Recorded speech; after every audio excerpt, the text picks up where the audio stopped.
Hello बच्चों, once again I am here Dinesh Charosia with my YouTube channel Dinesh for Math. So today once again class 10th equation of line, and before starting I would like to revise all the things which we have done. Okay, so हम लोगों ने क्या क्या पढ़ा है अभी तक, जो पढ़ा है जरा ध्यान से देखिए। सबसे पहले हम लोगों ने पढ़ा था distance formula d is equal to under root x2 minus x1 whole square plus y2 minus y1 whole square. ठीक है, distance formula from origin, distance from origin के लिए पढ़ा था under root x1 square plus y1 square. Okay, और उसके अलावा क्या पढ़ा, सेक्शन फॉर्मूला। सेक्शन फॉर्मूला क्या था, अगर हमारे पास कोई पॉइंट p x y निकालना हो और दो पॉइंट्स हो x1 y1 x2 y2, उनके बीच में पॉइंट p निकालना हो जो कि रेशियो m1:m2 में डिवाइड हो रहा हो, तो हमारा फॉर्मूला था m1 x2 plus m2 x1 upon m1 plus m2 comma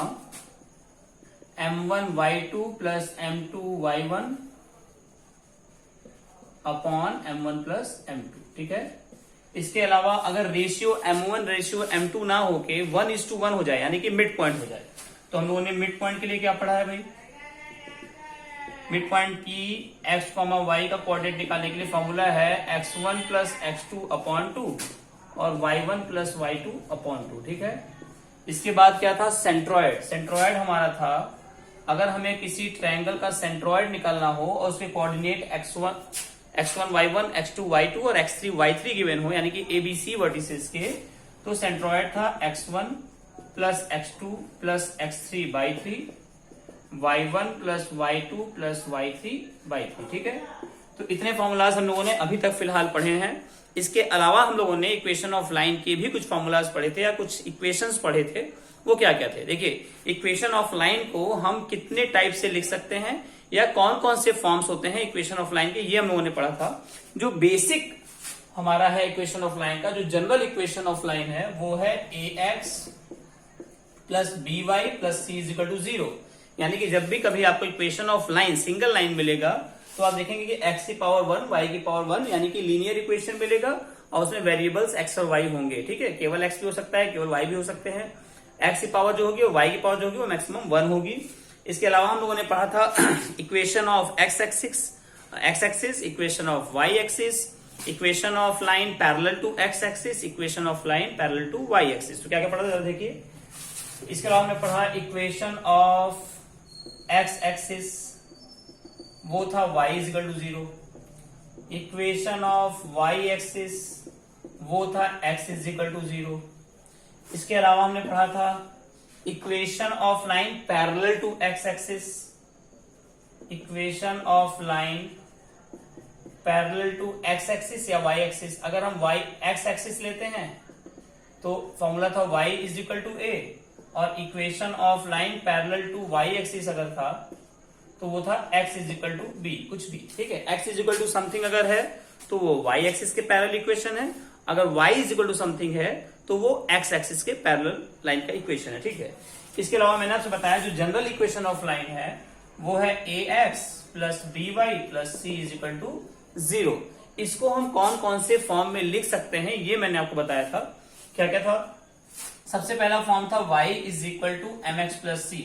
ठीक है, ये क्या था हमारा स्लोप इंटरसेप्ट फॉर्म। इसके बाद था x upon a plus y upon b is equal to 1, ये था हमारा इंटरसेप्ट फॉर्म। और x cos alpha plus y sine alpha is equal to p, ये है हमारा परपेंडिकुलर फॉर्म। तो ये क्या है भाई, ये है आपका स्लोप इंटरसेप्ट फॉर्म, ये है हमारा केवल इंटरसेप्ट फॉर्म, और ये है हमारा परपेंडिकुलर फॉर्म।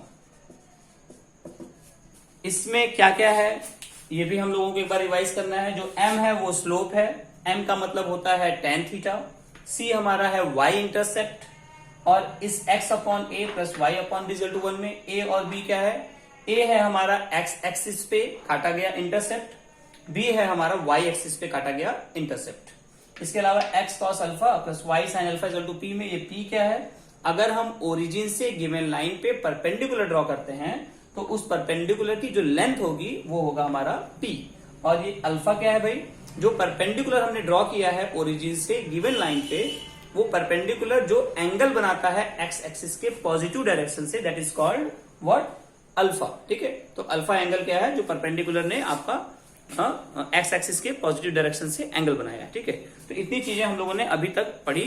इसको आप एक साथ फॉर्मूलाज एक कॉपी पे ध्यान से लिख लीजिए, बहुत ही यूजफुल है। मैं बार बार आपको जब भी चैप्टर स्टार्ट करता हूँ इक्वेशन ऑफ लाइन, तो एक बार जितनी भी चीजें पढ़ी वो रिवाइज कराता हूँ। ठीक है, क्यों, जिससे कि आपको ये सारे फॉर्मूलाज याद हो जाए। जरा देखिए, अगर आपके पास कोई भी इक्वेशन ऑफ लाइन है जो कि जनरल फॉर्म में है, जनरल फॉर्म में मैंने आपको बताया A X plus B Y plus C is equal to 0, ये है हमारा जनरल फॉर्म या जनरल इक्वेशन ऑफ लाइन। ठीक है, तो इस जनरल इक्वेशन ऑफ लाइन से आप क्या क्या चीजें निकाल सकते हैं, इक्वेशन ऑफ लाइन यानी कि लाइन की कौन कौन सी इंफॉर्मेशन निकाल सकते हैं, ये सब कुछ हमें पता होना चाहिए।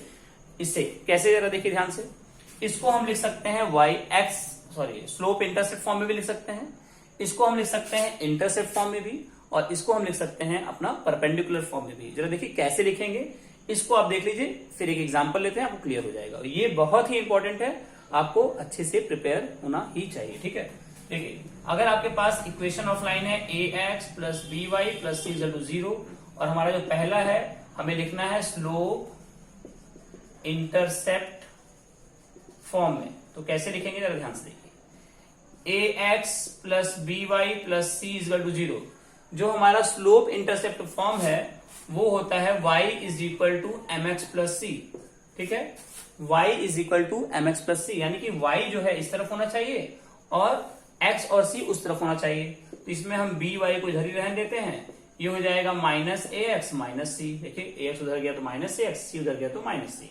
अब हमें केवल y चाहिए तो इस b को हटाना पड़ेगा, y is equal to minus A X upon B minus C upon B. अब अगर हम इसको कंपेयर कर दें y is equal to M X plus C से, तो जो m की वैल्यू है वो है माइनस ए अपॉन बी, और जो c है वो हमारा हो जाएगा माइनस सी अपॉन बी। ठीक है, इससे मैं बताता हूं इसका स्लोप क्या है और इसका y इंटरसेप्ट क्या है। ठीक है, तो ये हमारा पहला फॉर्म हो गया स्लोप इंटरसेप्ट फॉर्म। दूसरा फॉर्म था आपका इंटरसेप्ट फॉर्म। अगर आपके पास कोई इक्वेशन ऑफ लाइन है तो उसको इंटरसेप्ट फॉर्म यानी कि x upon A plus Y upon B is equal to 1 के फॉर्म में कैसे लिखेंगे, ध्यान से देखिए। हमारा जो इक्वेशन है वो है A X plus B Y plus C is equal to 0, इस फॉर्म का इक्वेशन होगा, और हमें लिखना है इसको कौन से फॉर्म में भाई, इंटरसेप्ट फॉर्म में। तो इंटरसेप्ट फॉर्म में करने के लिए आपको हमेशा याद होना चाहिए या ध्यान होना चाहिए कि यहाँ पे क्या है, 1 है, यानी कि कांस्टेंट टर्म 1 है। तो इसको पहले आप करिए A X plus B Y is equal to minus C. तो अगर ये माइनस सी है तो इसको भी माइनस सी से, इसको भी माइनस सी से, और इसको भी माइनस सी से डिवाइड कर दीजिए, यानी कि हमें कांस्टेंट टर्म नहीं चाहिए, केवल x upon A plus Y upon B, यहाँ पे 1 चाहिए। तो 1 लाने के लिए क्या करना पड़ेगा, माइनस सी से डिवाइड करना पड़ेगा। इसको हम लिख सकते हैं x upon minus C upon A plus Y upon minus C upon B is equal to, ये कट जाएगा तो 1 आएगा। अब हमारा ये x upon A plus Y upon B is equal to 1 के फॉर्म में, यानी कि ये इंटरसेप्ट फॉर्म में हो गया। जो x इंटरसेप्ट है वो है माइनस सी अपॉन ए, और जो y इंटरसेप्ट है वो है माइनस सी अपॉन बी, यानी कि माइनस में डायरेक्शन शो करता है कौन सी तरफ होगा, x एक्सिस के पॉजिटिव डायरेक्शन में या y एक्सिस के नेगेटिव डायरेक्शन में, इस तरह से। ठीक है, तो माइनस से परेशान होने वाली बात नहीं है। नाउ जो तीसरा है हमारे पास वो है परपेंडिकुलर फॉर्म, और सबसे इंपॉर्टेंट फॉर्म है ये। अगर आपके पास कोई equation of line A X plus B Y plus C equal to 0 given है, तो इसको हम परपेंडिकुलर फॉर्म में कैसे लिखेंगे, ध्यान से देखिए। अगर आपके पास कोई भी इक्वेशन है और उसको लिखना हमें परपेंडिकुलर फॉर्म में, तो सबसे पहला काम आपको करना है A X plus B Y is equal to minus C, constant term को तो उस तरफ ले जाना होगा। अब उसके बाद A X plus B Y is equal to minus C है, सबको डिवाइड करना होगा। कोफिशिएंट ऑफ एक्स क्या है, कोफिशिएंट ऑफ एक्स है ए, कोफिशिएंट ऑफ वाई क्या है बी, तो सबके नीचे अंडर रूट लगा दीजिए, और कोफिशिएंट ऑफ एक्स और कोफिशिएंट ऑफ वाई के स्क्वायर का प्लस, यानी कि ए का स्क्वायर और प्लस बी का स्क्वायर, ए का स्क्वायर प्लस बी का स्क्वायर, ए का स्क्वायर प्लस बी का स्क्वायर, इससे तीनों को हमें डिवाइड करना होगा। ये तरीका है, याद कर लीजिए, फॉर्मूला है। ठीक है, थर्ड फॉर्म कौन से फॉर्म में लिख रहे हैं हम लोग, परपेंडिकुलर फॉर्म में। परपेंडिकुलर फॉर्म क्या था भाई, X cos alpha plus Y sine alpha is equal to P के फॉर्म में हमें इक्वेशन को लिखना है। ठीक है, तो ये हमारा हो जाएगा, जो कॉस अल्फा है वो हो जाएगा a upon under root A square plus B square. जो साइन अल्फा है वो हो जाएगा b upon under root A square plus B square. और हमारा जो p है वो हो जाएगा c upon under root A square plus B square. कभी भी किसी भी ऑब्जेक्ट की जो लेंथ है वो निगेटिव नहीं होती है, तो ये केवल डायरेक्शन बताने के लिए है, ठीक है। तो माइनस साइन तो आप नहीं लेंगे, लेकिन लेंथ ऑफ p निकालना हो तो c upon under root A square plus B square. अब इन तीनों पे हम एक क्वेश्चन सॉल्व कर लेते हैं और देख लेते हैं कि कैसे हम किसी भी इक्वेशन ऑफ लाइन से इतनी सारी इंफॉर्मेशन निकाल सकते हैं, ठीक है। यानी इसको अगर स्लोप इंटरसेप्ट फॉर्म में लिखना हो, इंटरसेप्ट फॉर्म में लिखना हो या परपेंडिकुलर फॉर्म में, तो कैसे लिखेंगे। चलो देखिए एक कोई एग्जांपल लेते हैं, कोई भी इक्वेशन ले लेते हैं 2x plus 3y is equal to 4।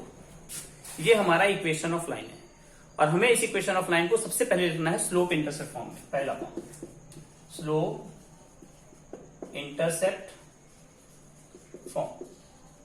देखिए स्लोप इंटरसेप्ट फॉर्म क्या है, y is equal to M X plus C है, इस तरह में लिखना है। तो ये जो इक्वेशन है पहले लिख लीजिए 2x plus 3y is equal to 4। अब हमें y चाहिए तो 3y को यह दिए और ये हो जाएगा minus 2x plus 4। y is equal to हो जाएगा minus 2x upon 3 plus 4 upon 3। इसको y is equal to M X plus C से कंपेयर कर देंगे तो जो स्लोप है वो आ जाएगा माइनस 2/3 और जो y इंटरसेप्ट है वो आ जाएगा 4/3, ठीक है। तो इस तरह से पहला वाला हो जाएगा। दूसरा क्या है हमारा इंटरसेप्ट फॉर्म। इसी इक्वेशन को आप इंटरसेप्ट फॉर्म में भी लिख सकते हैं। इंटरसेप्ट फॉर्म है क्या, x upon a plus Y upon B is equal to 1। तो इस फॉर्म में लिखना है 2x plus 3y is equal to 4। इसको लिखिए, कैसे लिखेंगे मैंने आपको बताया था। यहां पे हमें 1 चाहिए तो 2x को भी 4 से डिवाइड करेंगे, 3y को भी 4 से डिवाइड करेंगे और 4 को भी 4 से ही डिवाइड करेंगे, ठीक है। यहां में हमें 1 चाहिए।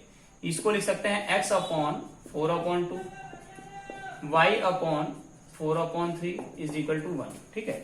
ये हो जाएगा x upon 2 y upon 4/3 is equal to 1। Compare कर देते हैं x upon a plus y upon b is equal to 1 से।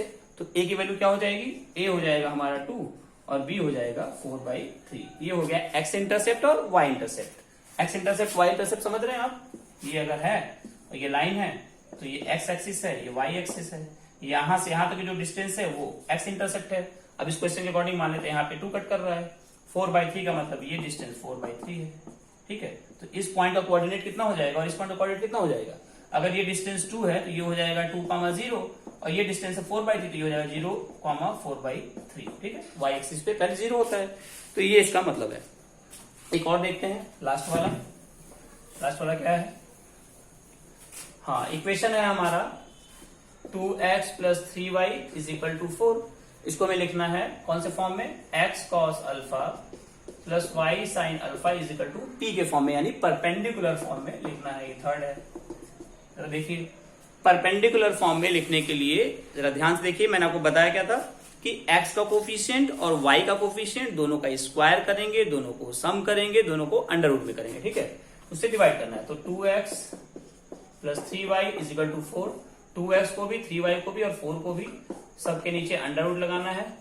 x का कोफिशिएंट है 2 तो 2 का स्क्वायर, y का कोफिशिएंट है 3 तो 3 का स्क्वायर, 2 का स्क्वायर प्लस 3 का स्क्वायर, 2 का स्क्वायर प्लस 3 का स्क्वायर, इस तरह से डिवाइड करना है।